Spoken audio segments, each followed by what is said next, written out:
Well, thank you very much. This is very important. This is a big event, and I want to just congratulate all of the people standing behind me because they have done an incredible job. This is something that hasn't been done in more than 25 years.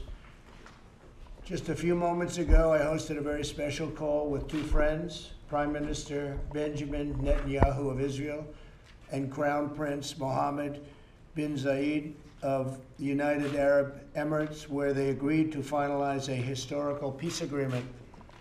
Everybody said this would be impossible. And as you know, Mohammed is one of the great leaders of the Middle East. After 49 years, Israel and the United Arab Emirates will fully normalize their diplomatic relations. They will exchange embassies and ambassadors and begin cooperation across the board and on a broad range of areas, including tourism, education, healthcare, trade, and security. This is a truly historic moment. Not since the Israel-Jordan peace treaty was signed more than 25 years ago has so much progress been made towards peace in the Middle East. By uniting two of America's closest and most capable partners in the region, something which said could not be done, this deal is a significant step towards building a more peaceful, secure, and prosperous Middle East.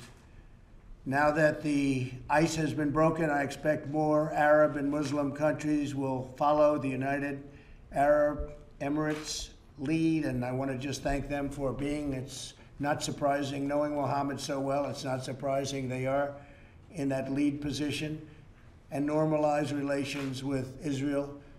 We are already discussing this with other nations, very powerful, very good nations, and people that want to see peace in the Middle East.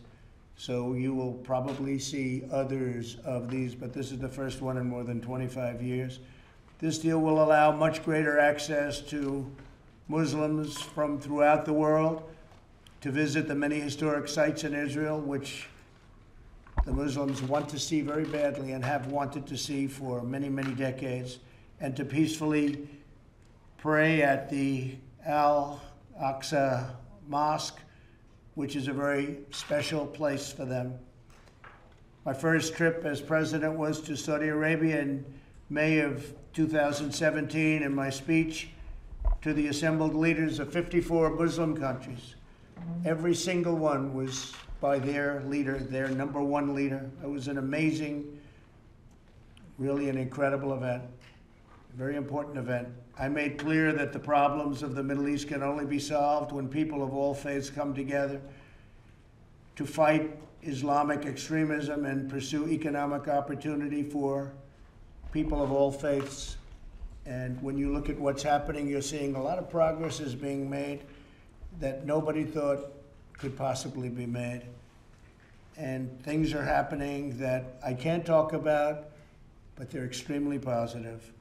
I want to thank the leaders of Israel and the UAE for their courage and for their leadership to forge this tremendous agreement. It will be known as the Abraham Accord, and I'd like to ask our ambassador, David Friedman, to please explain why we're doing and calling it the Abraham Accord. David? Well, thank you, Mr. President, and congratulations to you on brokering this historic peace agreement. Abraham, as many of you know, was the father of all three great faiths. He's referred to as Abraham in the Christian faith, Ibrahim in the Muslim faith, and Avraham in the Jewish faith. And no person better symbolizes the potential for unity among all these three great faiths than Abraham, and that's why this accord has been given that name. It's a great thing. I wanted it to be called the Donald J. Trump Accord, but I didn't think the press would understand that, so I didn't do that. Avi, say a few words, please. Thank you, Mr. President. It's really been the honor of my life to work in your administration. I think this reaffirms your commitment to Israel, to the stability in the region. It's just a historic accomplishment, and it's peace. Peace is a beautiful thing, and it's something that everybody in the country should celebrate, I hope.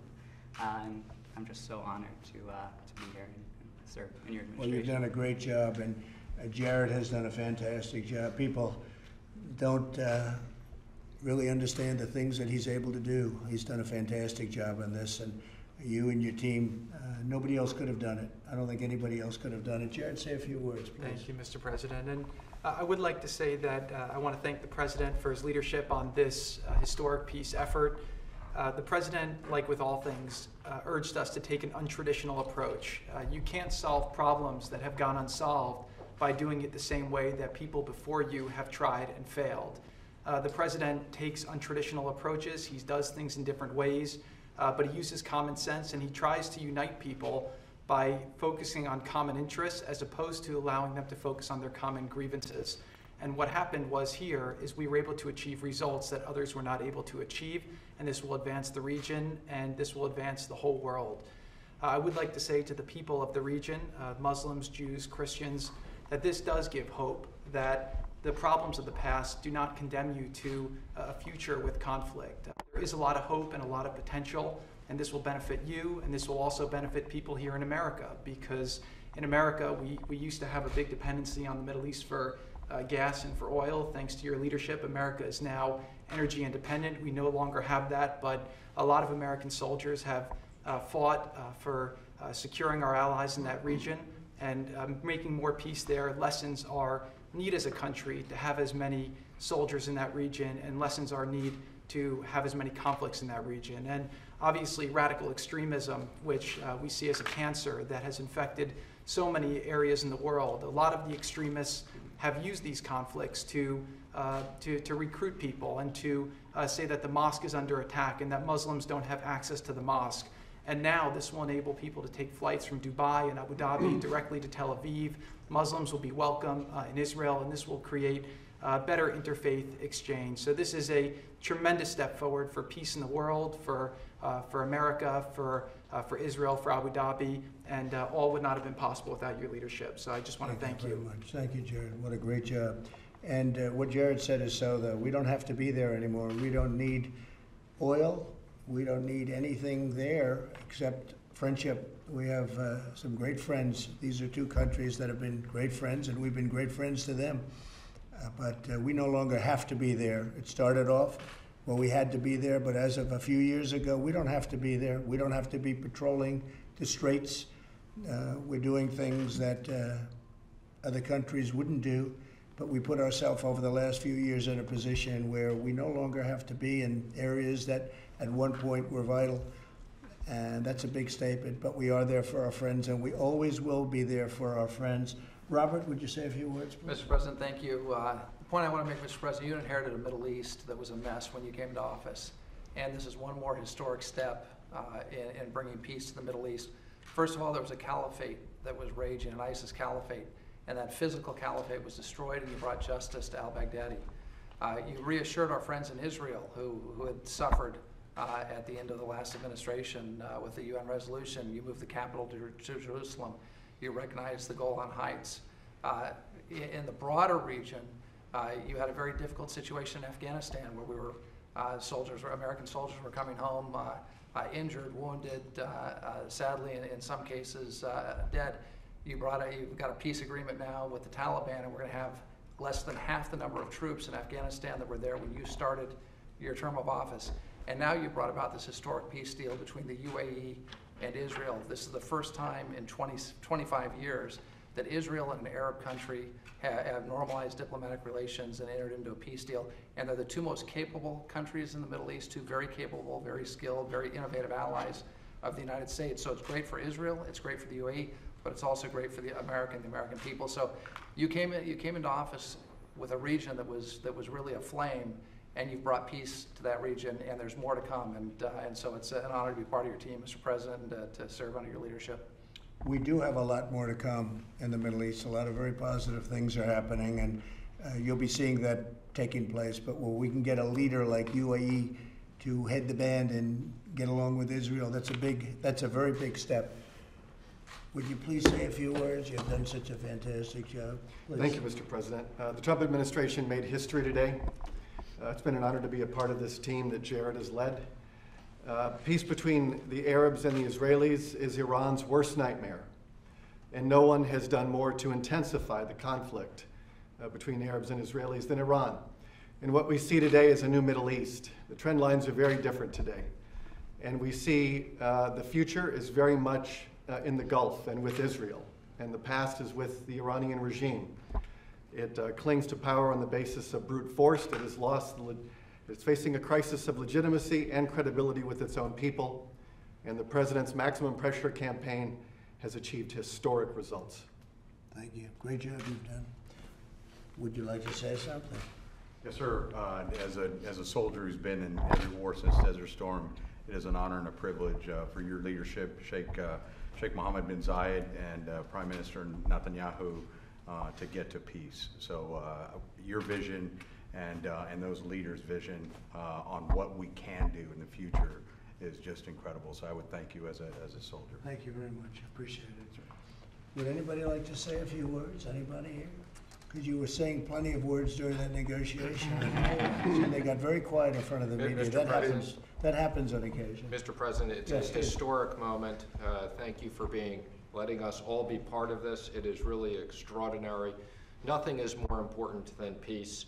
This is an unbelievable moment, and I would just echo what Brian Hook said. Your maximum pressure campaign, under your leadership, we've had the strongest sanctions on Iran, and your commitment to make sure that Iran will never have a nuclear weapon is part of the most important legacy for peace in the Middle East. So which is easier, dealing with the Democrats or dealing with the Middle East? Well, a lot of people never thought you'd get this type of deal, so I'll be I'll tell you, hopeful that we can deal with the I think, Democrats. the Middle East is more reasonable, actually.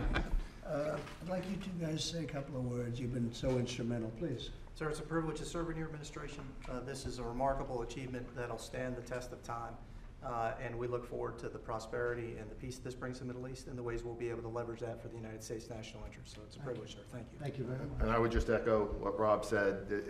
Thank you for the opportunity to be part, and especially I want to thank Avi and the opportunity to serve in his negotiating team and to do something so historic. Thank you for this opportunity, Mr. President. This really changes the world. Thank you very much. Thank you. Thank you all very much.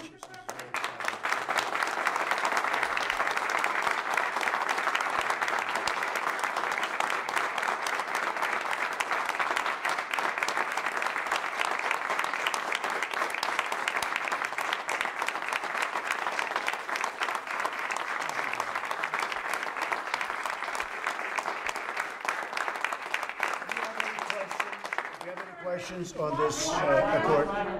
Steve, go ahead. Well, could you just describe the tenor of the conversation you had with the two other leaders? Was there any hesitation on their part to reaching this deal? No, it was like in love. It was a tremendous relationship, has been built up over the last, I would say, year. Before that, it was very tense, as everything in the Middle East is. It's very tense. It's a very tense place. But it's becoming less tense, and I have great relationships with all of the leaders, and some are enemies against each other, and I get along with both. That's, I guess, the big thing. People don't understand that about me. I've gotten along. Remember when I was elected, they said the war will start with somebody within days, and I've kept us out of war. You look at North Korea, everybody said, including President Obama, that's the biggest problem. Everybody said you'd be at war. Well, we're not at war. You would have been at war if I wasn't elected. It was somebody else.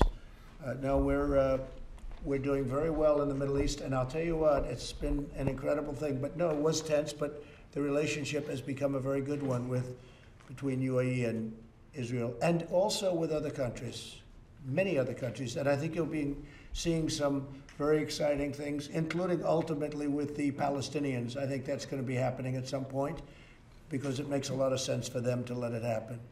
Do you support annexation of Palestinian land by Israelis at this point? Well, we're talking to Israel about that right now, actually. What about the snapback auction on Iran? Do you support that? Oh, you really know your stuff, don't you?